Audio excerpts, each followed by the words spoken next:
আসসালামু আলাইকুম। Iran, Israel এবং যুক্তরাষ্ট্র এই ত্রিমুখী যে যুদ্ধ, সেই যুদ্ধের প্রেক্ষাপটে ইরানের পররাষ্ট্রমন্ত্রী আব্বাস আরাকচি এই মুহূর্তে রাশিয়া সফর করছেন।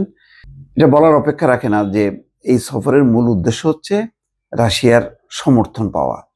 রাশিয়া কতখানি সমর্থন করবে অথবা কিভাবে সমর্থন করবে, সরাসরি নাকি পরোক্ষভাবে, সেটির উপর অনেক কিছু নির্ভর করছে।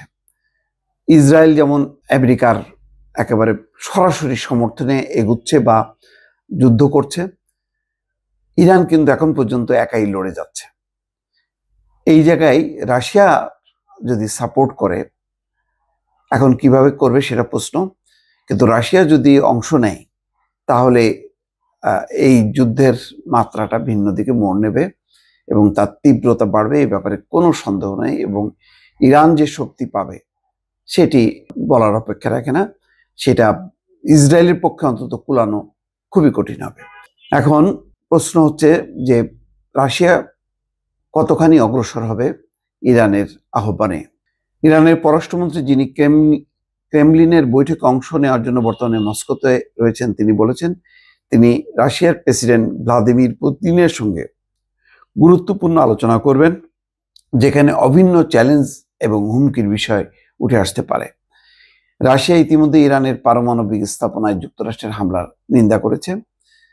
জাতিসংঘে রাশিয়ার রাষ্ট্রদূত বলেছেন যুক্তরাষ্ট্র বিপদের দ্বার খুলে দিয়েছে। যদি আজকের মধ্যে ইরানের পররাষ্ট্রমন্ত্রী আব্বাস আরাকচি পুতিনের সঙ্গে বৈঠক করেন, তাহলে তিনি ক্রেমলিনের নেতাদের কাছ থেকে তাদের জোরালো সমর্থন পাওয়ার সম্ভাবনা রয়েছে। তবে মস্কোর পক্ষ থেকে সরাসরি সামরিক সহায়তা পাওয়ার সম্ভাবনা খুবই কম। সবচেয়ে বড় কথা হলো, এই মুহূর্তে রাশিয়ার অগ্রাধিকার হলো ক্রেমলিন ইউক্রেন যুদ্ধ। যদিও রাশিয়া এবং ইরানের মধ্যে একটি কৌশলগত অংশীদারিত্ব চুক্তি রয়েছে, তবে সেটা কোনো প্রতিরক্ষা চুক্তি নয়, বরং সেটা মস্কোকে তেহরানের জন্য সামরিক সহায়তা দিতে বাধ্য করে না। গত সপ্তাহে পুতিন দাবি করেছিলেন ইরান এখনো রাশিয়ার কাছে সামরিক সহায়তা চায়নি। তার এই মন্তব্য থেকে বোঝা যায় রাশিয়া এখনই কোনো সহায়তা দিতে প্রস্তুত নয়। ক্রেমলিন ইরান এবং ইসরায়েল উভয়ের সঙ্গে ভালো সম্পর্ক বজায় রাখতে চায় এবং ডোনাল্ড ট্রাম্পের সঙ্গে একটি ভালো কাজের সম্পর্ক গড়ে তুলতে চায়। সবগুলোর সম্পর্ক ভালো রেখেই রাশিয়া এখন ইরানকে কিভাবে সহযোগিতা করবে, কতখানি সহযোগিতা করবে, সেই সহযোগিতাটা ইসরায়েলের বিরুদ্ধে কতখানি তার যুদ্ধটা বেগবান করতে পারবে, সেটি অনেকগুলো প্রশ্ন।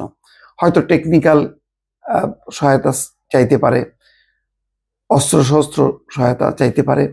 ইরানের যে সামরিক শক্তি এবং তার যে সৈন্য সংখ্যা, জনবল, সবকিছু মিলে সেটা যথেষ্ট ইসরায়েলকে মোকাবেলা করতে। কিন্তু এর মধ্যে যদি আমেরিকা সরাসরি আরো ব্যাপকভাবে বিস্তৃত পরিসরে যুদ্ধে অংশ নেয়, তখন কিভাবে মোকাবেলা করবে হয়তো ইরানের চিন্তা সেখানেই। এবং সেই জন্যই রাশিয়ার সহযোগিতা পাওয়ার জন্যই এখন ক্রেমলিনে অবস্থান করছেন ইরানের পররাষ্ট্রমন্ত্রী আরাকচি। দর্শক, দেখা যাক কি হয় শেষ পর্যন্ত।